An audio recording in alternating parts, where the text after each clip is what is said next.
Hello.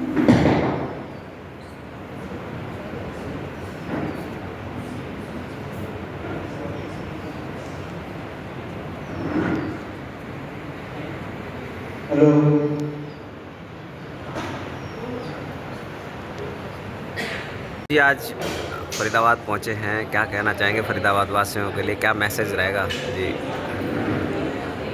आध्यात्मिक मार्ग में आगे बढ़ना चाहिए। जी हमारा हिंदुस्तान की जो पुरानी परंपरा है, जी सनातन धर्म की जो परंपरा है, मोक्ष की बातें हैं, जी। आत्मकल्याण की जो बातें हैं, तो व्यवहार को भी अच्छे से पूरा करना है और खुद का आत्मकल्याण भी करना है। तो इसके लिए भी थोड़ा समय देना चाहिए, वो भी समझना चाहिए, उसमें भी थोड़ा गहराई से जाना चाहिए। और ये सभी चीज़ों का फिर हमारे व्यवहार के ऊपर बहुत असर पड़ता है। हमारा व्यवहार भी उत्तम होते जाता है और हम सभी के साथ अपना व्यवहार भी बहुत अच्छे से कर सकते हैं। हमारे माँ बाप के साथ, हमारे बच्चों के साथ, पति पत्नी के बीच, समाज में, सभी जगह पे ये सब समझ से अल्टीमेटली हम अपने व्यवहार को अच्छा ही बनाते हैं। तो ये भी एक ज़रूरी है कि भी इसका भी परिचय करना चाहिए, इसको भी समझना चाहिए और अच्छे एक आदर्श व्यक्ति, एक अच्छे व्यक्ति समाज में हमें आगे बढ़ना चाहिए। एक जो बात आपने महत्वपूर्ण बताई थी कि जो सिस्टम है, जो हमारा जो आध्यात्मिक का है, वो अभी साइकिल पे है, बैलगाड़ी पे है। क्योंकि जो आपने एरोप्लेन वाली बात बताई थी, वो थोड़ा सा एक्सप्लेन करो। वो एक क्रमिक मार्ग होता है जी। जिसमें खुद तपश्चर्या साधना करके आगे बढ़ना होता है। जी। और जब भगवंत होते हैं, जैसे जी। कृष्ण भगवान हो गए, राम भगवान हो गए, तो वो शॉर्टकट में ही दे देते हैं। जी वहाँ पे फिर लंबा लंबा लंबा नहीं होता है। जी जी। वहाँ पे जैसे कृष्ण भगवान ने कर्मकांड अर्जुन को कट जाते हैं। युद्ध भूमि में जी। ही दे दिया, तो ज्ञान जी। मार्ग में बड़े शॉर्ट में मिल जाता है। जी। और फिर ये क्रमिक मार्ग में फिर तपस्या से आगे बढ़ते हैं, तो वो काल के अनुरूप होता है। जैसे लिफ्ट है, हवाई जहाज है, तो ऐसे यहाँ ज्ञानी की कृपा से हमें आत्मज्ञान की प्राप्ति हो जाती है और फिर कैसे अपने कर्मों को ख़त्म करना, वो सारा रास्ता मिल जाता है। तो ये थोड़ा शॉर्टकट मार्ग है। और फिर वो जो मेन धारा है वो फिर कठिन है, तपस्या करके एक बात और एक बात है सर, जैसे अभी अहिंसा की बात हो रही थी, गौतम बुद्ध ने अहिंसा अपनाकर और उनकी बात को कई राष्ट्र मान रहे हैं और हम अभी पकड़े बैठे हैं, क्या कहना चाहेंगे? हाँ, तो वही है ना, उनकी बातों को हमें गहराई से समझना है, समझना है एक। सब चीज़ें अपेक्षा से समझना है। जी और ज्ञान मार्ग और व्यवहार मार्ग दोनों जी। साथ में है, दोनों पैरेलल है। जी जैसे रेलवे के दो पट्टी हैं, दोनों जी। पटरी हैं, जी तो दोनों चीज़ को समझ के आगे बढ़ेंगे तो फिर व्यवहार में भी कल्याण होगा और आत्मकल्याण। फरीदाबाद की जनता के लिए आए हैं, क्या मैसेज देना चाहेंगे? बस वही कि अच्छा जीवन जिए, लोगों को सुख दें और धर्म अध्यात्म को समझिए और आगे बढ़ें। जय श्री। मयूर भाई पहुंचे हैं गुजरात से। सर क्या मैसेज देना चाहेंगे? श्री जी गीता मंदिर के प्रांगण में बहुत ही पवित्र दिन समझने के दादा भगवान फाउंडेशन के प्रचारक मयूर भाई का आज प्रवचन हुए। जी। और मुख्य बिंदु क्या था? मुख्य बिंदु था हमारे धर्म को कैसे हमें आंकना चाहिए जी। और परिवारों में कैसे शांति हो और अपने मन को कैसे पहचानें, अपनी आत्मा को कैसे पहचानें। यही उनका मुख्य बिंदु था कि परिवारों में क्लेश ना हो, पति पत्नी का क्लेश ना हो, बच्चों के साथ आपस में मनमुटाव ना हो, पिताजी के साथ मनमुटाव ना हो, माताजी के साथ मनमुटाव ना हो, सभी सामान्य चले, सभी अच्छे तरीके से चले, मन में शांति कैसे हो, यही उनके उद्देश्य है। क्या मैसेज देना चाहेंगे आज अपने मंदिर के अपने माध्यम से फरीदाबाद का? जी कि शांति का रास्ता अपनाना ही सबसे बड़ी चीज़ है। और उन्होंने श्रीमद् भागवत गीता का भी बताया कि भगवान श्री कृष्ण ने कब कहा था युद्ध करने के लिए, मारने काटने के लिए कब कहा था, वो भी एक उत्तम है और शांति भी सबसे उत्तम है। अल्टीमेटली शांति ही सब कुछ है, शांति का मार्ग ही सब कुछ है। अपने आप को पहचाने और अपने आप को एक शांत प्रिय राष्ट्र बना करके चलना है।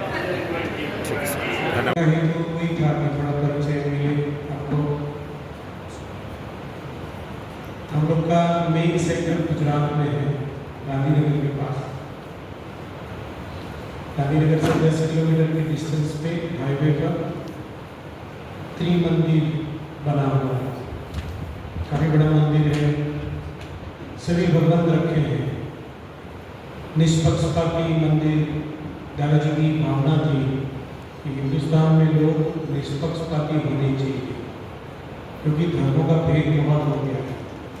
सभी लोग अपने अपने पक्ष में संप्रदाय, पक्ष, ग्रुप ये सभी चीज़ों में ज़्यादा मत में ज़्यादा पड़ जाएंगे सब लोग। जब तक मत में हैं तब तक पे राग द्वेष होते रहेंगे, क्लेश होते रहेगा, टकराव होते रहेगा।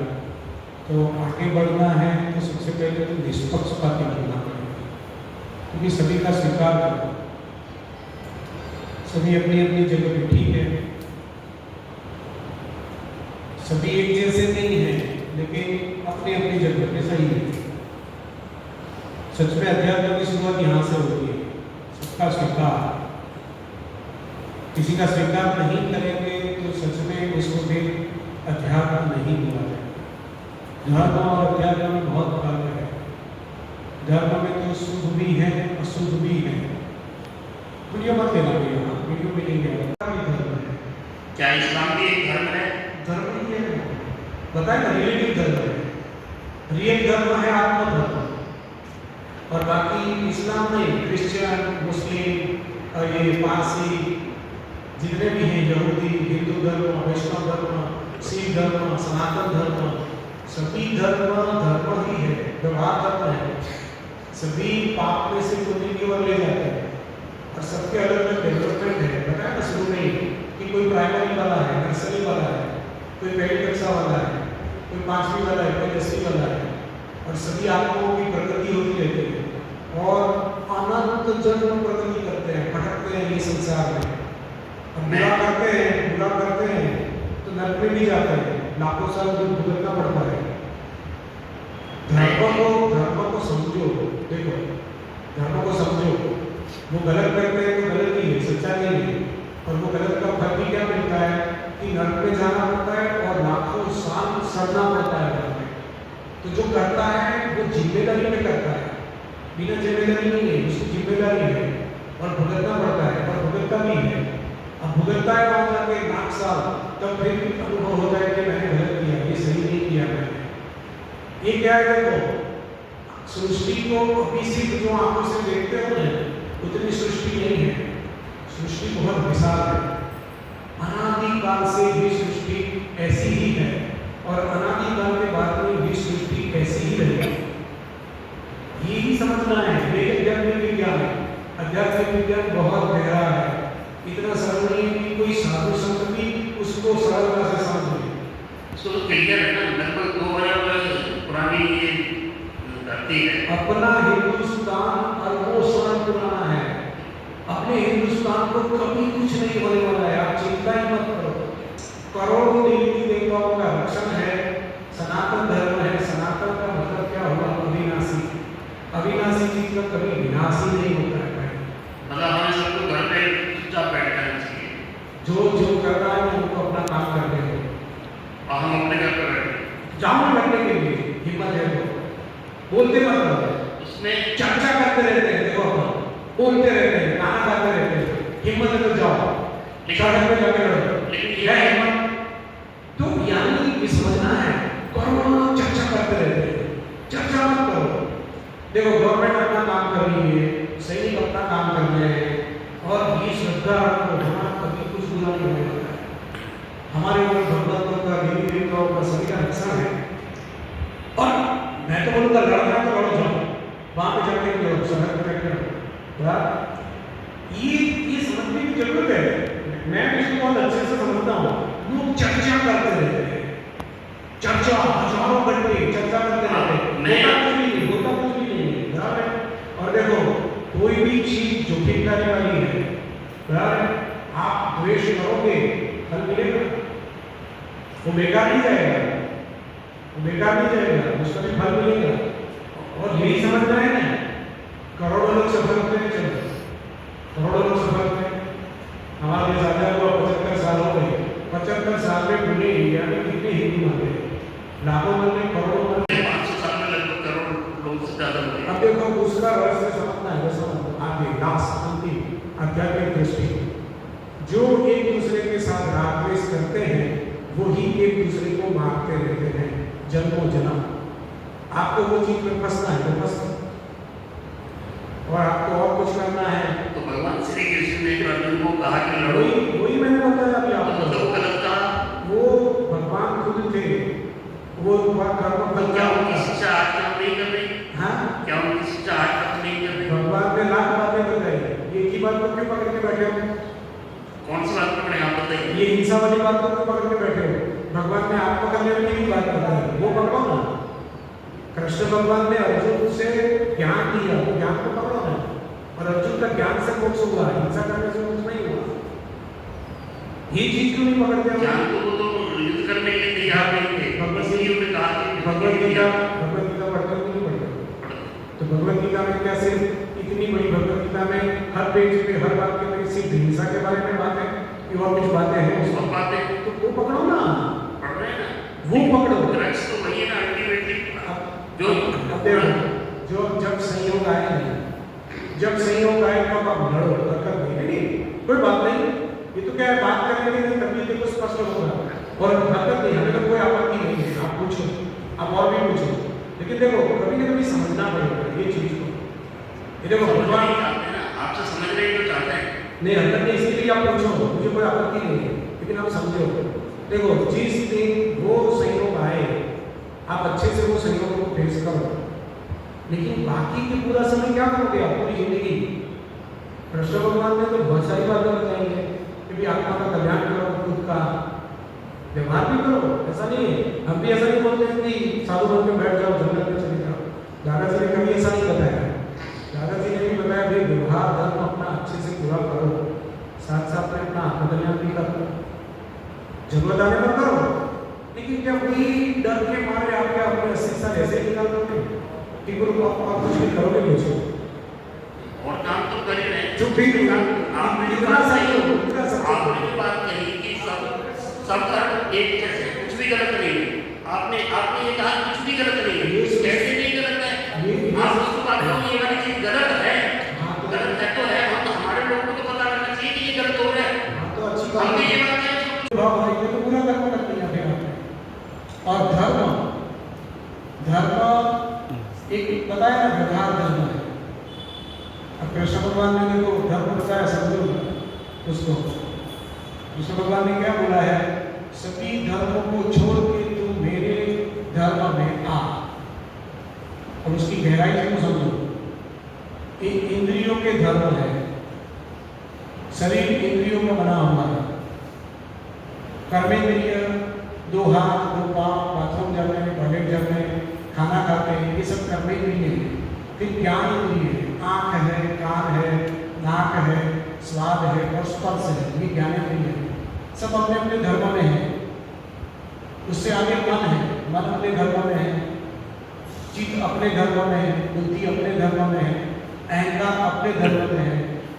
और ये सभी इंद्रियों के धर्म, अंतःकरण के धर्म को छोड़ के आत्म धर्म में आओ, ऐसा कृष्ण भगवान कहना चाहते हैं कि सभी धर्म भयावह, पर धर्म भयावह, माम एकम शरणम। वो कृष्ण भगवान का कहने का मतलब है तू आत्म धर्म में आ।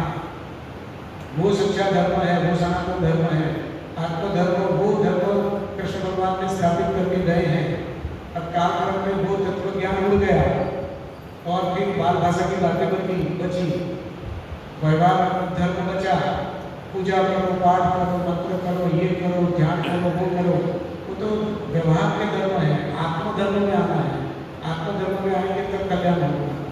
और व्यवहार धर्म को अच्छे से करेंगे तो पुण्य बनेगा, पुण्य बनेगा तो सुख समृद्धि मिलेगी। और पुण्य धर्म के बात को भी थोड़ा अच्छे से समझ लो आगे। हमारे मन वचन काया से किसी को भी हमने सुख दिया वर्तन से, वाणी से या मन के भावों से, तो पुण्य कर्म का बंधन करते हैं। और हमारे मन से, हमारी वाणी से, हमारे वर्तन से किसी को हमने दुखी किया, कोई भी जीव को, चाहे वो हमारे माँ बाप भी क्यों ना हो, चाहे वो हमारी पत्नी क्यों ना हो, चाहे वो हमारे बच्चे क्यों ना हो, हमारे मन वचन काया से हमने शरीर से, वाणी से, वर्तन से खुद की सुख के लिए, खुद के मनमानी के लिए, खुद के अहंकार के लिए किसी को भी दुख दिया, जीव मात्र को, वहाँ पे अपने पाप कर्मों का बंधन कर दिया। और वो भुगतना ही पड़ता है, उसको किसी की नहीं चलती, वो कुदरत की क्रिया है और वो भोगना ही पड़ता है, चाहे मानो या ना मानो, स्वीकार करो या ना करो, वो सनातन सत्य है।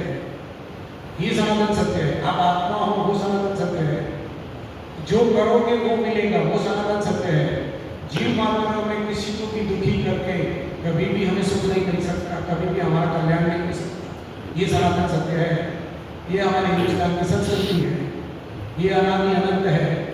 यही राम भगवान बता के गए, यही कृष्ण भगवान बता के गए, यही महावीर भगवान बता के गए। उनके रहे की सच्ची बातों को जब तक नहीं समझेंगे तब तक दुख होने से कभी भी मुक्ति नहीं मिल सकती। यानी धर्म को समझना पड़ेगा। धर्म कहाँ तक है? शरीर के धर्म से लेकर आत्मधर्म है, व्यवहार के धर्म से लेकर आत्मधर्म है। आत्मधर्म वो अंतिम बात है। कर्म आंखों से जो दिखते हैं वो कर्म नहीं है, वो कर्म फल है।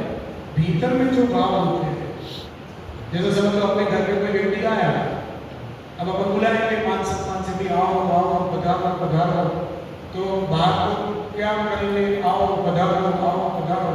अंदर से भाव क्या आएगा? अभी कहाँ आया है? फिर पूछेंगे भाई कोई चाय पानी, तो बोलेंगे नहीं भैया कुछ बस कुछ नहीं।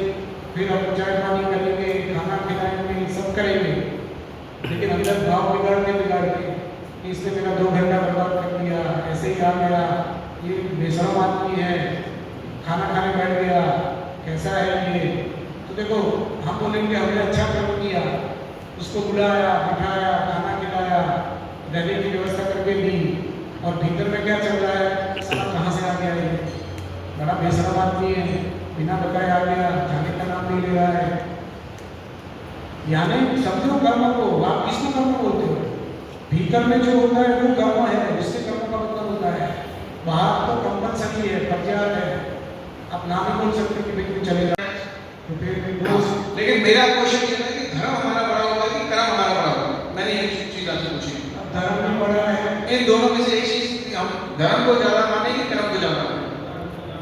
अब देखो व्यवहार और निश्चय दोनों सही है, किसी एक चीज को सही नहीं बोल सकते।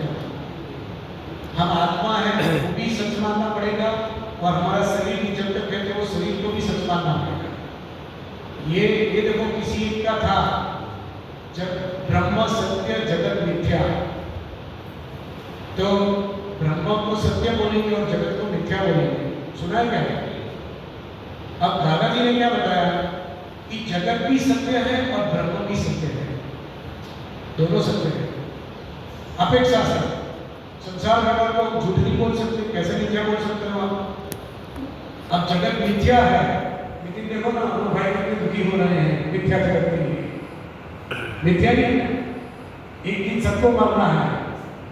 ब्रह्म सत्य और जगत मिथ्या कहा है, वो सर्वमान्य सत्य है और हमारे हिंदू धर्म के सभी आचार्य को उनका उसे स्वीकार करते हैं।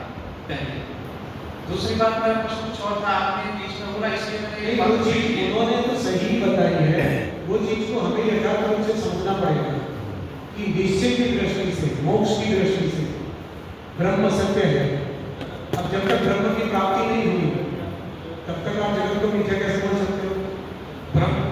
ब्रह्म की आदि शंकराचार्य जी का वचन, आदि दूसरा किसी भी प्रकार का आक्षेप, आदि शंकराचार्य जी के वचन को हमें समझना तो पड़ेगा। काम हो रहा है तो वो ब्रिज जब तक नहीं बनता है तब तक एक डाइवर्सन निकलता है। डाइवर्सन निकलता है ना, रोड का काम होता है कि नहीं होता? अब समझ लो पहले ब्रिज नहीं था, अब वहाँ पे ब्रिज की रचना कर रहे हैं, तो जब तक वो ब्रिज का काम चलता है तब तक फिर अभी डाइवर्सन मार्ग निकालते हैं। दादाजी का ऐसा ये डाइवर्सन मार्ग है, मूल तो द्वैतवाद वही है हमेशा का, लेकिन कुछ समय के लिए इस काल के अनुरूप ये मार्ग निकला है। सनातन धर्म सिद्धांतों के अनुसार कोई भी भौतिक उदाहरण आध्यात्मिक उदाहरणों के परिप्रेक्ष्य या समकक्ष नहीं रखा जा सकता। आप जो मार्ग का उदाहरण रख रहे हैं वह भौतिक और निम्न समय के अनुरूप ही रख रहे हैं, और जो मैं प्रश्न कर रहा हूँ वह सनातन जो चिरंतन जो शिक्षा है उसके विषय में कर रहा हूँ। तो दो उदाहरण एक साथ समकक्ष नहीं संभव जो आप कह रहे हैं, इसलिए मैं जानकारी आपसे बार-बार हजारों संप्रदाय हैं, पंथ है, पक्ष है, सभी की साधना पद्धति अलग अलग है। ये संत पुरुष हो गए, गुरु हो गए, सत्पुरुष हो गए, ज्ञानी पुरुष हो गए, सबको देखो अलग अलग तरीके से समझना पड़ेगा। ये एग्जाम्पल देते हैं ना हमारे शास्त्र में कि हाथी है तो कोई हाथी का सूंड पकड़ के वर्णन करेगा, कोई उसकी पूंछ पकड़ के वर्णन करेगा, कोई उसके पाँव पकड़ के वर्णन करेगा। पूर्ण रूप से नेचा धर्म नहीं होता। जिस प्रकार जाति को विभिन्न अंगों से देखा जाता है, वैसे ही 5 संप्रदायों से हिंदू धर्मों को समझा जाता है। हम जो आगे बढ़ रहे हैं, आप अनुभव खुद करोगे कि क्या है, शक्कर मीठी है, शक्कर मीठी है, शक्कर मीठी है। वर्णन से क्या होगा? शक्करा पाओ, मुँह में रखो, शक्करा मुँह में रखोगे, अनुभव होगा, अनुभव खुद का होना चाहिए। और देखो दादाजी के मार्ग से लाखों लोगों को अनुभव हुआ। दादाजी 1958 में उनको ज्ञान हुआ था, उनको आत्मा का पूर्ण ही नहीं। तो मैं दोनों वाक्यों में से किसको सही मानूं? आपकी पुस्तक को या गीता के भगवान श्री कृष्ण के? शास्त्र की बातों में तो भी बहुत सारा परिवर्तन हो गया है और हमें अलग अलग दृष्टि से समझते हैं। भगवद गीता का देखो एक अध्याय में एक श्लोक है, न कर्तृत्व न कर्माणि न लोकस्य सृजति प्रभु। पता है? अब वो जो श्लोक है, वो श्लोक का सच्चा अर्थ क्या है? कृष्ण भगवान ने बताया कि ये सृष्टि के मनुष्य के कर्मों में, कर्मफल में, कर्मफल परिणाम में प्रभु की कोई दखल है ही नहीं। जगत स्वभाव से चल रहा है और प्रभु उसके ज्ञाता, दृष्टा मात्र है, प्रकाशक है। ये इसका सच्चा अर्थ है, कोई नहीं बताएगा, कोई पुस्तक में नहीं होगा, कोई आचार्य नहीं बताएगा। अच्छा लगा प्रवचन सुन करके। जी कश्यप जी आज पहुँचे हैं यहाँ पर जय भगवान आश्रम से आए हैं, तो क्या कहना चाहेंगे जी? भाई पहले तो मैं यही कहूँगा, दिमाग में ना स्पेस बना होगा, वही स्वीकारता है जी, दिमाग में जगह जरूरी है। जगह जरूरी है। ठीक है। और उसमें एक गीत की एक पंक्ति है, बहुत कठिन है डगर पने जी, बहुत कठिन है डगर पनघट की। पनघट की। और एक मेरे पिताजी प्रभुदयाल कश्यप जी का एक प्रेम के ऊपर मुक्तक है। हाँ। सुनाने से पूर्व वो कहते थे कि भगवान श्री कृष्ण ने कहा है प्रेम सृष्टि का मूल है, प्रेम नहीं रहेगा तो जीवन खराब हो जाएगा। और सीधा सीधा मैं मुक्तक पे आता हूँ। आप एक तरफ जीवन को देखिए और एक महिला को देखिए जिसने चुनरी ओढ़ रखी है, कि जीवन की चुनरिया को प्रेम रंग चाहिए, जीवन की चुनरिया को प्रेम रंग चाहिए, ओढ़ेगी उमरिया इसे एक ढंग चाहिए, गरजे बरसे चमके चाहे बिजुरिया से, सावन की बदरिया को शाम रंग चाहिए, जीवन की चुनरिया को प्रेम रंग चाहिए। जब तक शाम वर्ण नहीं बनेगा, जब तक प्रेम रूपी जीवन में बरसात नहीं होगी। धन्यवाद।